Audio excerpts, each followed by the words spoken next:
Now, have we established whether or not I need an introduction? Sure. Let's say that I don't. Okay, thanks Peter, and thanks Henry for having us here. So, I've been getting more and more into clutters recently. There's a lot to like about the theory of clutters, I think. There's a lot of things in the theory of clutters that really appeal to me. There's complexity theory, and there's geometry, and there's sort of the structure of minor closed classes, and they all play together in a very nice way. And in particular, there is the potential for some kind of excluded minor explanation for complexity theoretical phenomena. And I think that's very attractive. So this is one of the reasons why I've been enjoying getting to know clutters a bit better. Okay, so this is a survey and an introduction to what I've been learning about. So first of all, a clutter is not a complicated object, it's just a finite set along with a family of subsets, and the only condition is that no pair of these subsets is a proper containment. So it's a hypergraph, and the edges of that hypergraph cannot be properly contained in each other.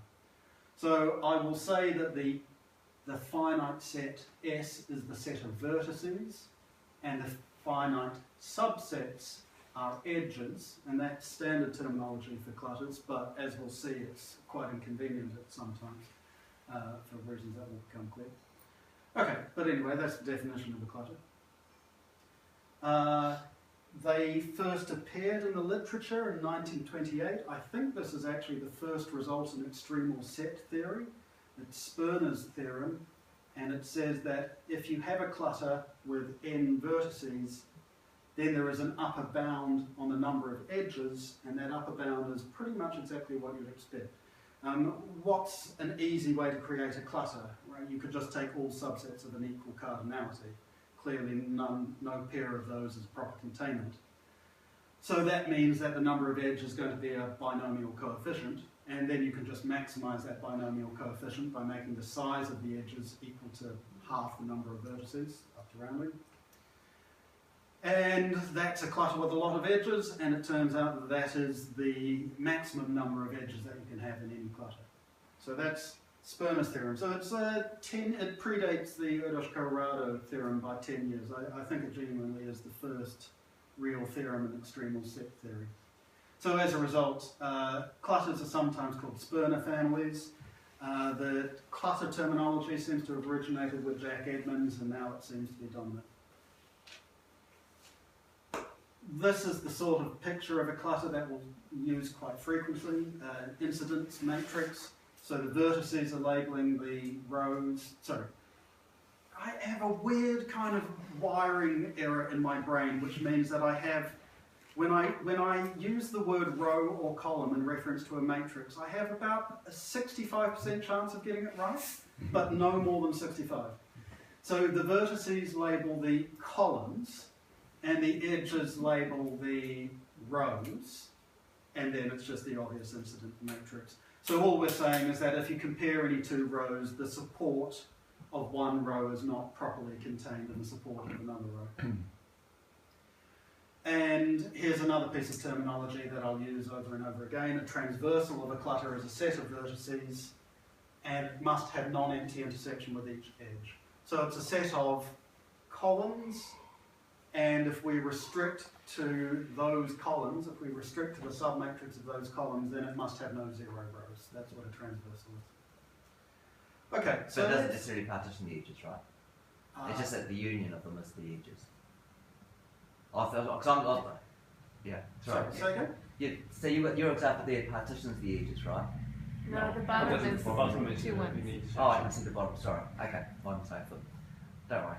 Sorry, I'm not sure I follow any of you, but apparently... No, we got it all sorted. We got it all sorted. You got What partition? Don't forget about it. Okay. I didn't see the bottom right-hand corner one. He's asking if there had to be exactly one on each row. No, Okay, sure. So it just needs to be non-empty. Yeah. So there must be the pink matrix must have no zero rows, and I don't care what the rows are as long as they're non-zero. Am I standing in the way of anybody? No? Okay, good. So here's a classic example of a clutter. I have a graph and I have a source S, a vertex S, which is the source, and I have a vertex T, which is the sink.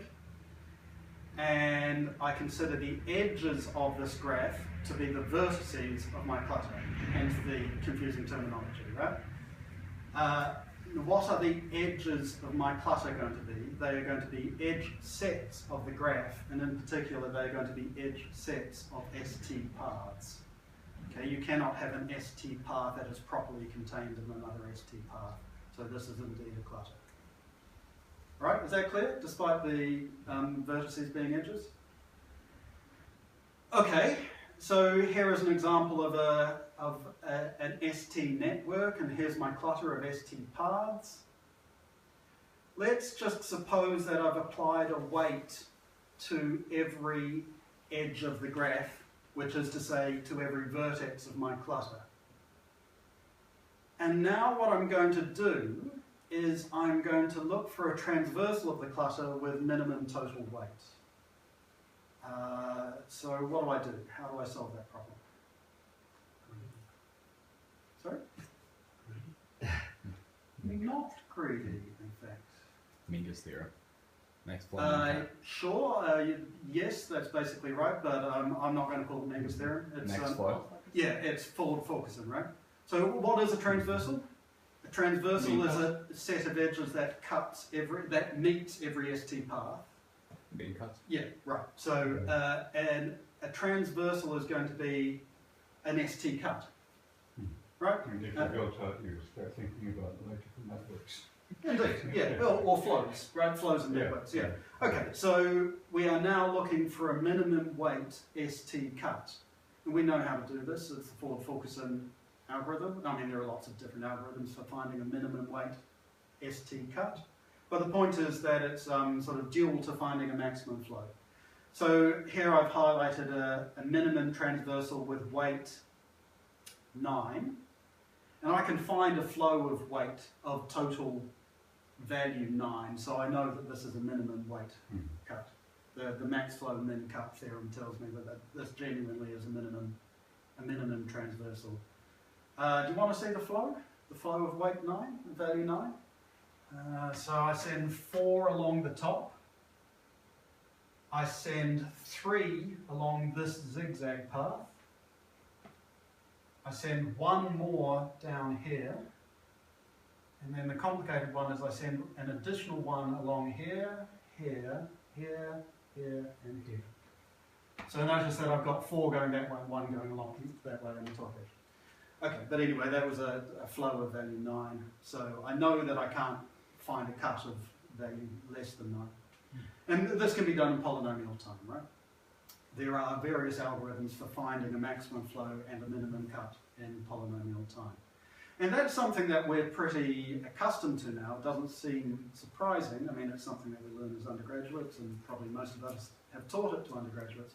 But I sort of want to make the case that it should be surprising. We should consider forward-focusing to be a surprising algorithm.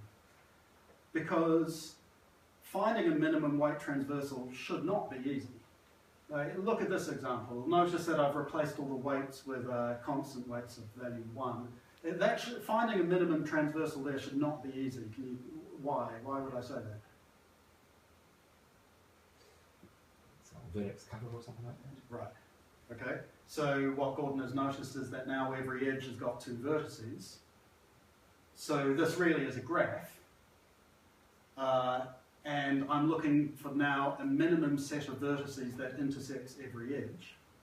What is that? It's a minimum weight vertex cut. And that's certainly not an easy thing to find.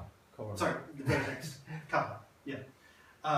So I'm looking for a minimum weight vertex cover. And that is certainly not easy. It's certainly NP-hard. Right, so finding a minimum weight transversal efficiently is not something we should count on. It should take us by surprise when we are able to do so. And yet it appears to happen in at least a few occasions. So we've already seen forward-focusing. If your clutter consists of the edge sets of ST paths, and you weight every edge, then you can find a minimum weight transversal in polynomial time. A two commodity network, so now I have two sources and two sinks, and my clutter consists of the edge sets of the minimum possible edge sets of S1 to T1 paths, as well as S2 to T2 paths. So that now my clutter consists of two commodity paths. That clutter also has the property that a minimum weight transversal can be found in polynomial time. You might ask, does that extend to multiple commodities? If you have more than two pairs of sources and sinks, that's not necessarily true. So it holds if you have one source sink pair, and it holds if you have two, not necessarily for more. Yes? So this two commodity cluster, is it you take all this one to one pass to the edges and all the S2 to two pass to the edges, or all the things that are a union of S1 to one? You take the minimum edge sets that are either S1 to T1. Oh, either or. Right, because no, in this case you could have one path that contains another. Right, I could have a path from S1 to T1 like this, yeah, and a path from S2 to T2 like this. Yeah. So it's not automatically a clutter. So you take the edge sets of all such paths, yeah, and then you throw away ones which are... I was just wondering if the edges of your clutter were the union of two paths. No, no, so just one path. Every edge is a single path, okay, and what's more, I need to impose the constraint that it is a minimal such path. Yeah. Okay, here's another example.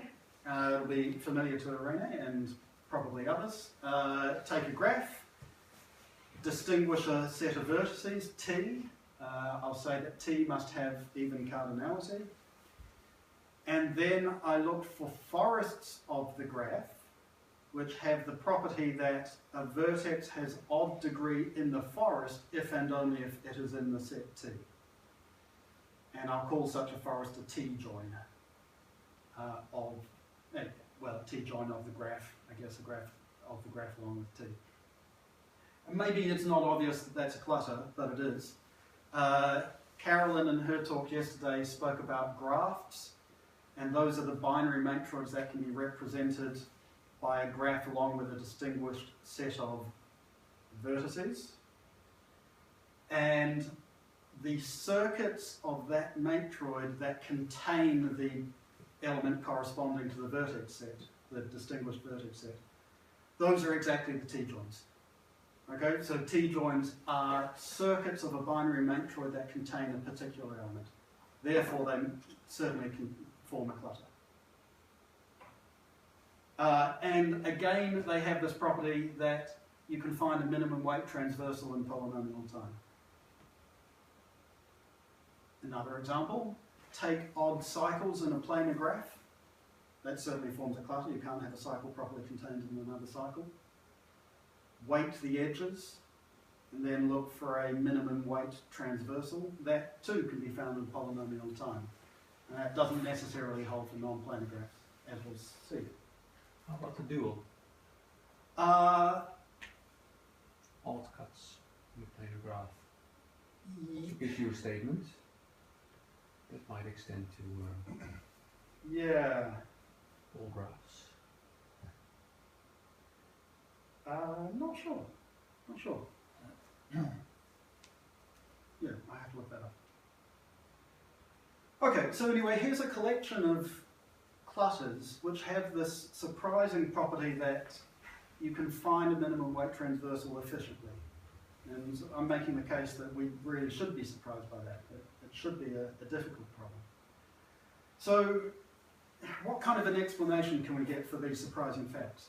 Well, you can just accept these theorems as they are and say, well, okay, in each one of those cases we have enough structure so that the clutter, this minimum weight transversal problem can be solved efficiently. I mean, that's true.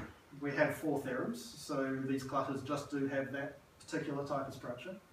But maybe we can do better. Maybe we can come up with an explanation that's a little more satisfying and a little less ad hoc than that explanation.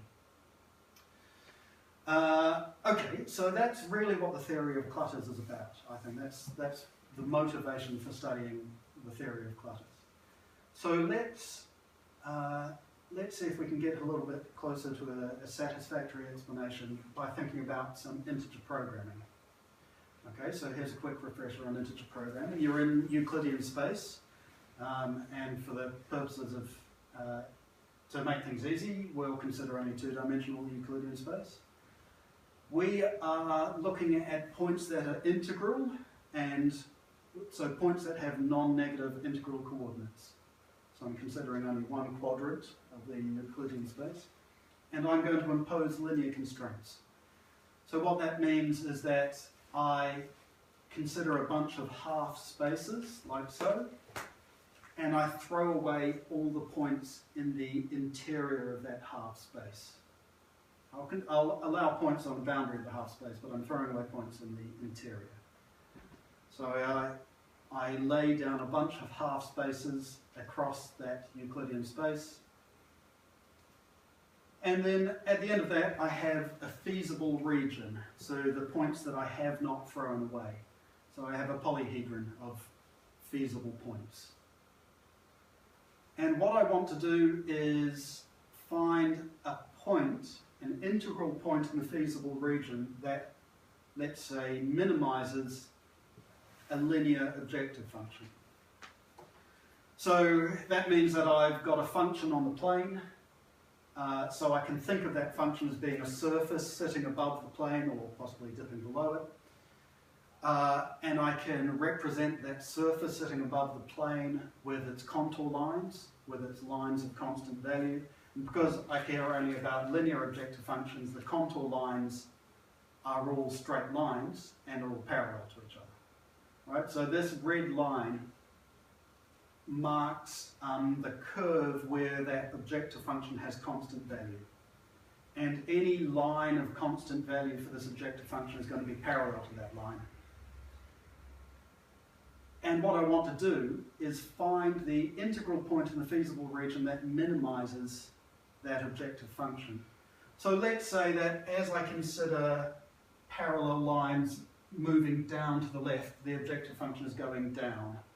So I can minimize the objective function by shifting this contour line down and to the left. So what I'm really asking is, if I sort of slide that objective function constant line down to the left, what is the last integral point that I hit before I leave the feasible region completely? And you can probably identify it visually. It's that X marks the spot. Okay, so that's integer programming, right? And that contains the problem of finding a minimum weight transversal. That's not difficult to see. I've got a clutter. For every vertex of the clutter, I will associate a variable. So now the dimension of my Euclidean space is equal to the number of variables, equal to the number of vertices in the clutter. I am the objective function. Well, I've got a weighted clutter, so that means that every vertex of the clutter is weighted. My objective function is just going to be this linear combination of the weights. So I'll put a coefficient in front of each variable where that coefficient corresponds to the weight of that vertex in the clutter. And then you can probably figure out what the linear constraints need to be. I'm looking for a transversal, right? So that means that I am looking for a set of vertices that hits every edge. So what should my linear constraints be? So for every edge, I should say something like this. The sum of the variables corresponding to vertices in that edge should be at least 1. And I insist also that the variables take non-negative integer values. So if I get a solution to this, well, I might as well assume that in a minimal solution, every xi is going to be either 0 or 1, right? There is no reason why I would use a integer greater than 1 in a solution. Because if these constraints are satisfied, then they're going to be satisfied if I reduce any variable down to the value of 1. And this is just saying every edge must intersect the set of variables receiving the value 1. Right? Is that clear? Okay, so finding a minimum weight transversal is an integer program. We've already convinced ourselves that minimum weight transversal contains hard problems like vertex cover. So vertex cover is hard, that means that finding a minimum weight transversal is hard, so that means integer programming is hard, which you already knew anyway. But linear programming, you probably know, is not hard. So in linear programming, we throw away the constraint that we're looking for integral solutions. So we care about points in the feasible region, but they don't need to be integral anymore. So I'm going to do the same thing. I'm going to slide the objective function line of constant value down, and I just ask, what's the last feasible point that it hits before it leaves the feasible region completely? And you can see it's that one there. So that's linear programming. We're no longer insisting that the solution must be integral, and that's easy. Linear programming can be solved efficiently, both in practice and in theory, and it's one of those unusual problems because the practical solution is different from the theoretical solution, and the practical solution predated the theoretical solution by quite a few decades. Right? So the practical solution that actually works to solve linear programming is the simplex method, which is a 1940s technique. So the idea of so you can see from this picture that the solution to a linear program is always going to be an extreme point of the feasible region, right? It's always going to be a corner of the feasible region.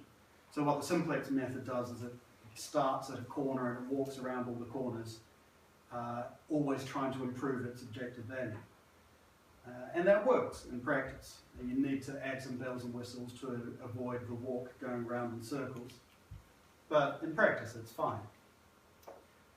So that's Danzig's solution from the 1940s. But its worst case behavior is not polynomial time, right? It is an exponential time algorithm. And to see that, you just need to look at a Klee-Minty cube, which is one of the best names of any mathematical object, I think. So a Klee-Minty cube is, you say that your feasible region is basically a cube, or a hypercube in high dimensions, but you just perturb it slightly. So it's a little bit wonky. And then the simplex algorithm will perform very badly on a Klee-Minty cube. As would we all, let's face it. Okay, but anyway, so you can solve it efficiently in practice, and also you can solve it efficiently in theory. It is a polynomial time problem. But that was not known until the 1970s. And the polynomial time algorithm does not perform terribly well in practice. So it's a bit like the question of primality, right? We've known good algorithms for a long time, but we didn't know whether it was solvable in polynomial time. Now that we know it is solvable in polynomial time, we don't use the polynomial time algorithm because it doesn't really work. But nowadays you also have interior point algorithms, right? And they also work. They have polynomial time, running time, and they work in practice. Sorry, which algorithms? Interior point algorithms. Yes, okay, sure. But they don't use them because you can't add inequalities while you're doing it. Right. You can't resolve quickly. Yeah. Yes, okay. So still the simplex has yeah, so that would be no good for branch and bound or something like that. No, when you're changing the list of constraints on the fly. Exactly. Yeah. Okay, so integer programming is hard, linear programming is easy, but what if I have an integer program and it just so happens that the extreme points of the feasible region are all integral? Well, then I could just throw that problem into my linear program solver, and it's going to find a solution at an extreme point, but the extreme points are all integral, so it will find an integral solution.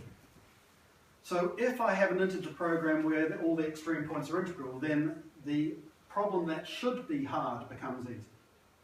Okay, so now let's turn that into a definition about clutters. I'm going to say that a clutter is ideal if this feasible region that we spoke about before, defined by this equation for every edge, and with the constraint that every variable must be non-negative.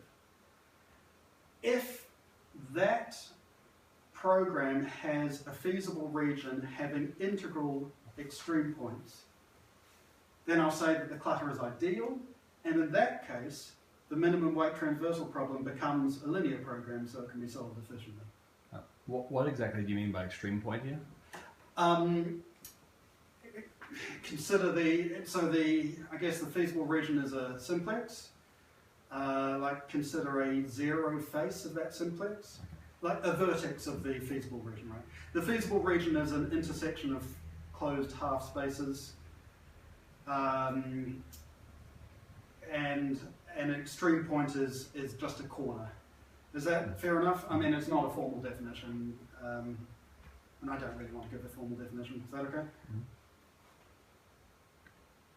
Okay, so now we have some type of explanation for those 4 surprising theorems earlier on. What those authors did, really, well, I mean, they showed something stronger in some cases, but they showed that those clutters are ideal clutters.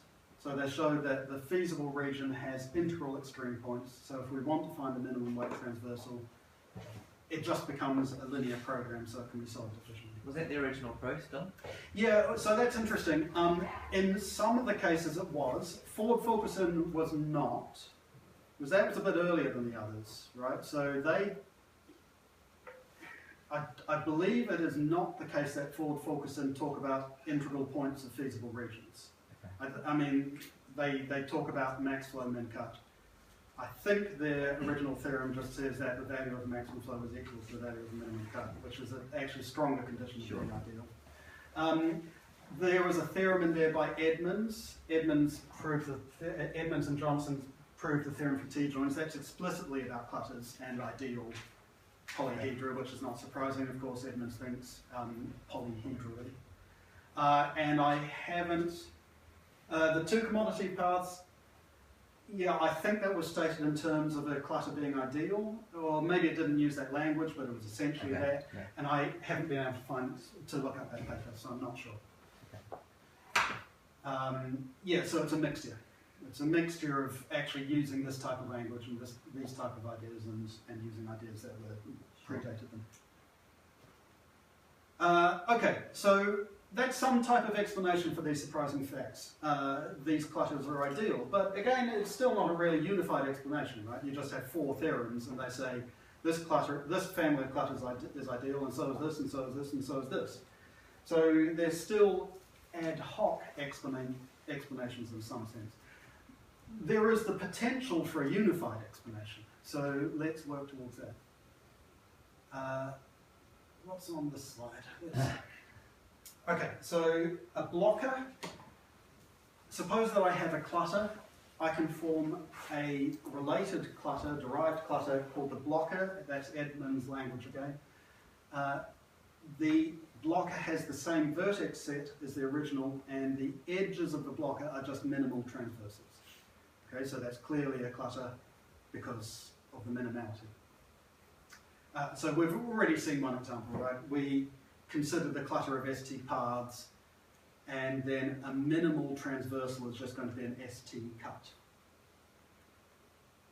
Okay, but what about if I take the clutter of ST cuts, minimal ST cuts? What's the blocker of that?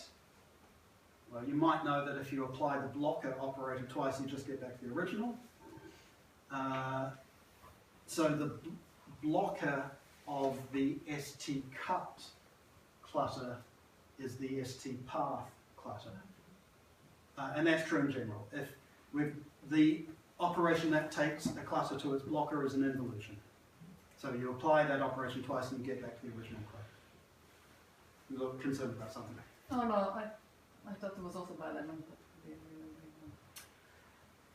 I think Cornish gives credit to those 2 guys. Yeah, but I thought Yeah. But Lehman did prove the fact that if you have an ideal clutter, then so its blocker is also ideal. So, being Matroid theorists, we would sort of think of the class of ideal clutters as being closed under duality. we also have a notion of minors, which should be appealing to Matroid theorists. So the blocker is like the Dillon. Yeah, Well, it's I'll talk about that on the next slide. Yeah, Okay. very much like it. very much like it. I mean, it's an involution, so it's looking like a duality operation to start off with. Okay, so I have a clutter, and I pick a vertex in the clutter, and I have a way of deleting that vertex, and I have a way of contracting that vertex. And the way to visualize these operations is to say, well, if I'm deleting a vertex, then I will just delete that column from my incidence matrix, and I will delete all rows that contain a 1 in that column. And then it's clear that the remaining edges must, in fact, be a clutter. Right? I cannot have one of these edges could not be properly contained in another because they both have zeros here, so if that were the case, I would have had a proper containment in the original clutter. So that's deletion. Contraction, I delete the column again, and then I just look at the remaining matrix. And I want that to be my clutter, but I have a problem, right? Because I may now have proper containments. After I delete that column, it's possible that the support of one of these rows will be properly contained in the support of another. And indeed, that's the case here, right? After I delete this column, then the support of this row is properly contained in the support of that row. So I'll just eliminate redundancies. I'll just take the minimal supports. So I cross out any rows which would destroy the property of being a clutter. I'll cross out any rows whose support properly contains the support of another row. So by definition, it's a clutter. Okay. So it's starting to look kind of matroidal, right? And here's a fact that makes it look even more matroidal. So this involution of going to the blocker swaps deletion and contraction. So very, very familiar to our favourite Matroid involution. And that in turn, that actually shouldn't be surprising because it turns out that these things are more or less a generalisation of facts about Matroids. So let's get some Matroids in here.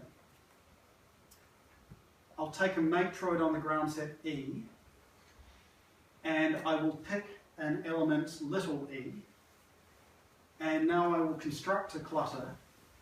So the vertex set of the clutter is going to be the ground set of the Matroid, except that I remove the element little e. And the edges in my clutter are going to be circuits of the Matroid that contain e. And obviously I remove e from each of those. So we've already seen an example of that, right? The T-joins were such a clutter. So a clutter of this type I will call a Matroid port. Seymour's terminology, I think. And the T-joins are a Matroid port, right? That's what I said earlier. I said that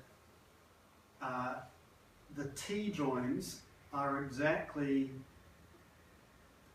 correspond to circuits of the graphed Matroid containing the new Matroid element.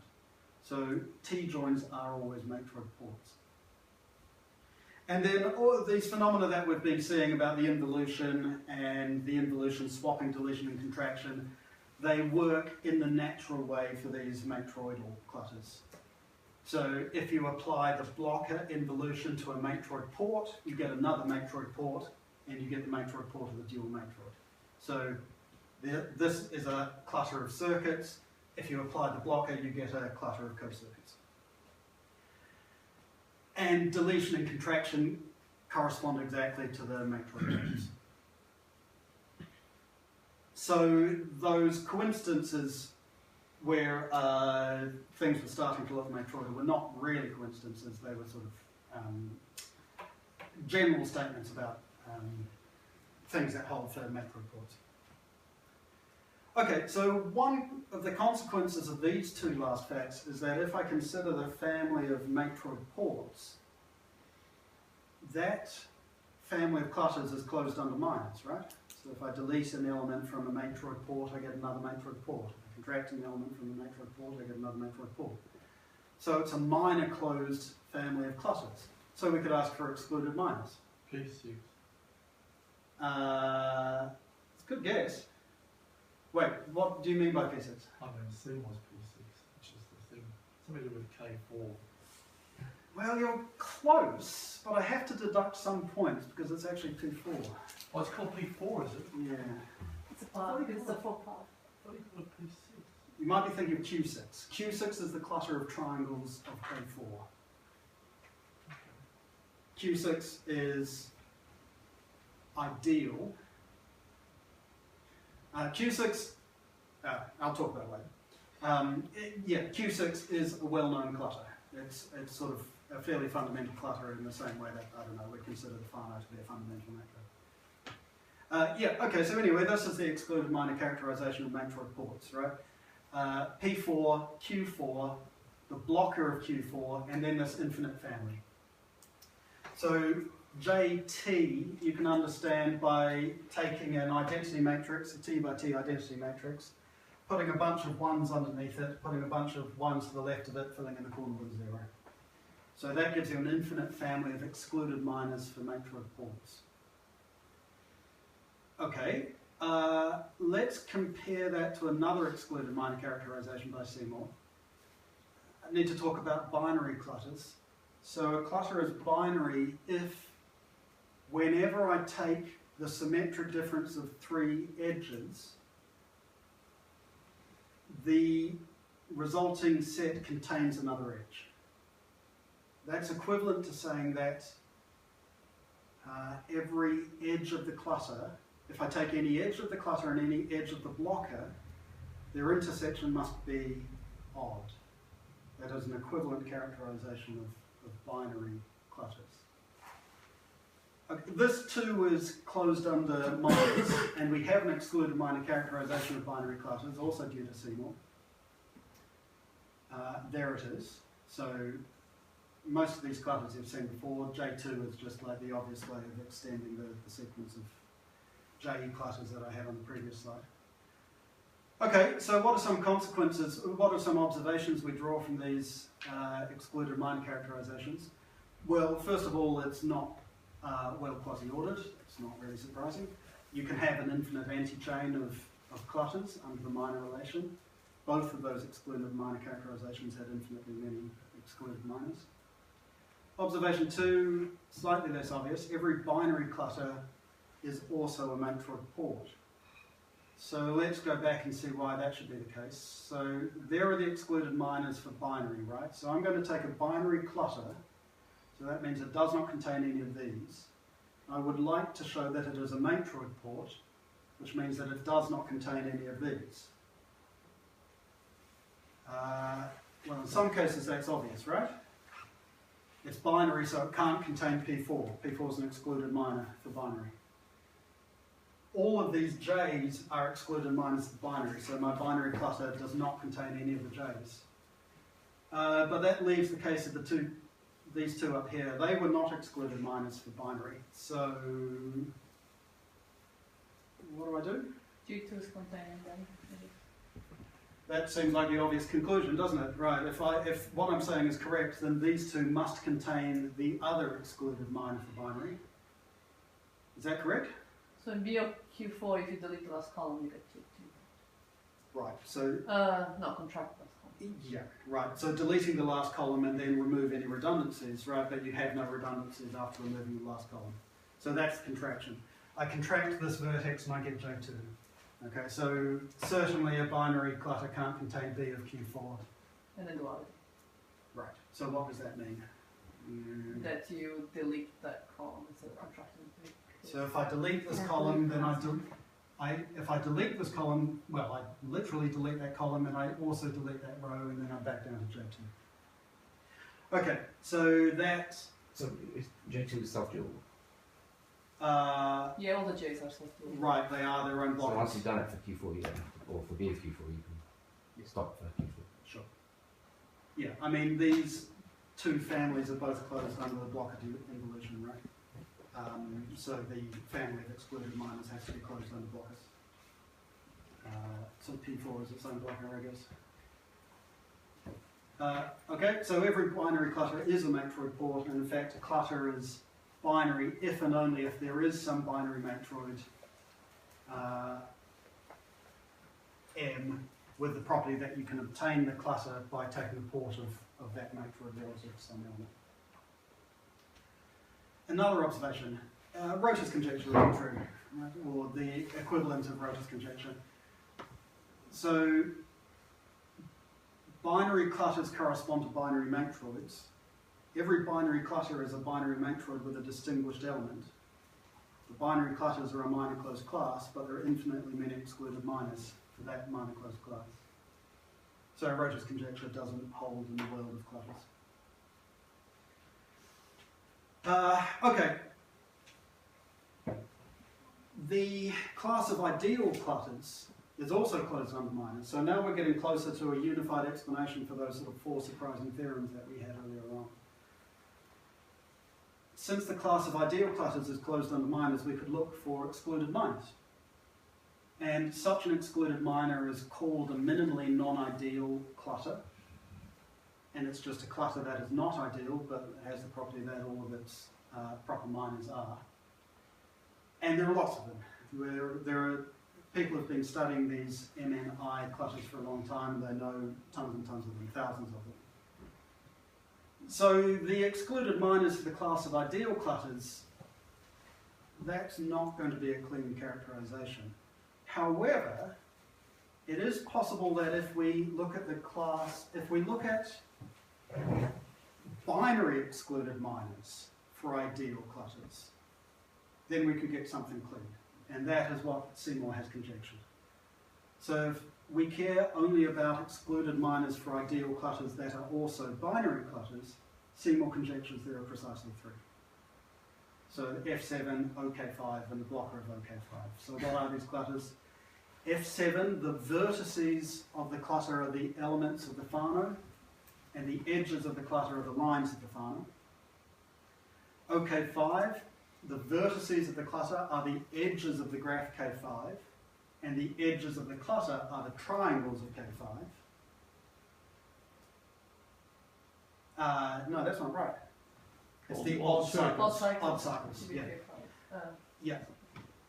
The blocker of that is the vertices of the clutter are the edges of K5, and the edges of the clutter are the subgraphs that look like a triangle and a disjoint edge. Right? That's right, isn't it? Yeah. Yeah. So, if this conjecture is true, then it immediately implies those 4 kind of surprising theorems. So I think that would be incredibly beautiful, right? You would have a unified explanation for 4 results in complexity theory, which relies upon the notion of excluded minor. So I don't see how things could get much better than that, right? That's a great conjecture. I mean, any theorem that characterizes the binary MNI clusters would be a terrific theorem. Okay, I'll stop there. Thanks.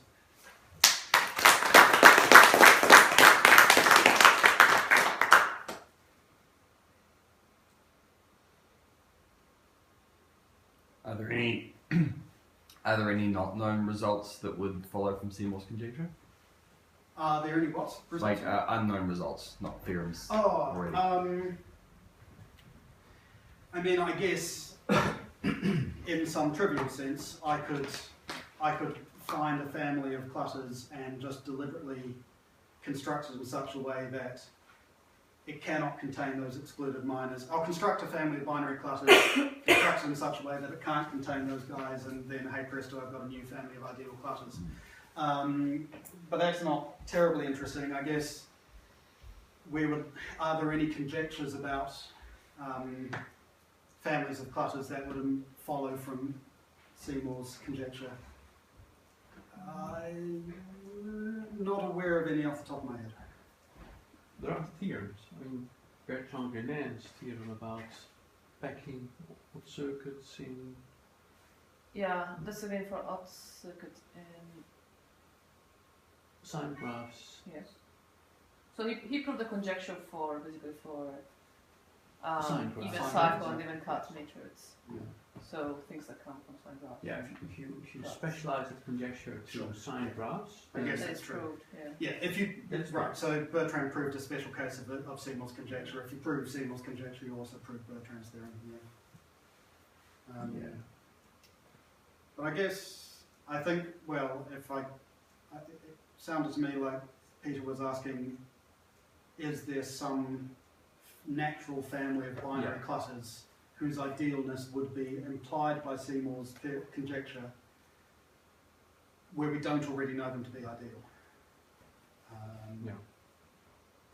And I don't know, but that isn't evidence that there is no such class.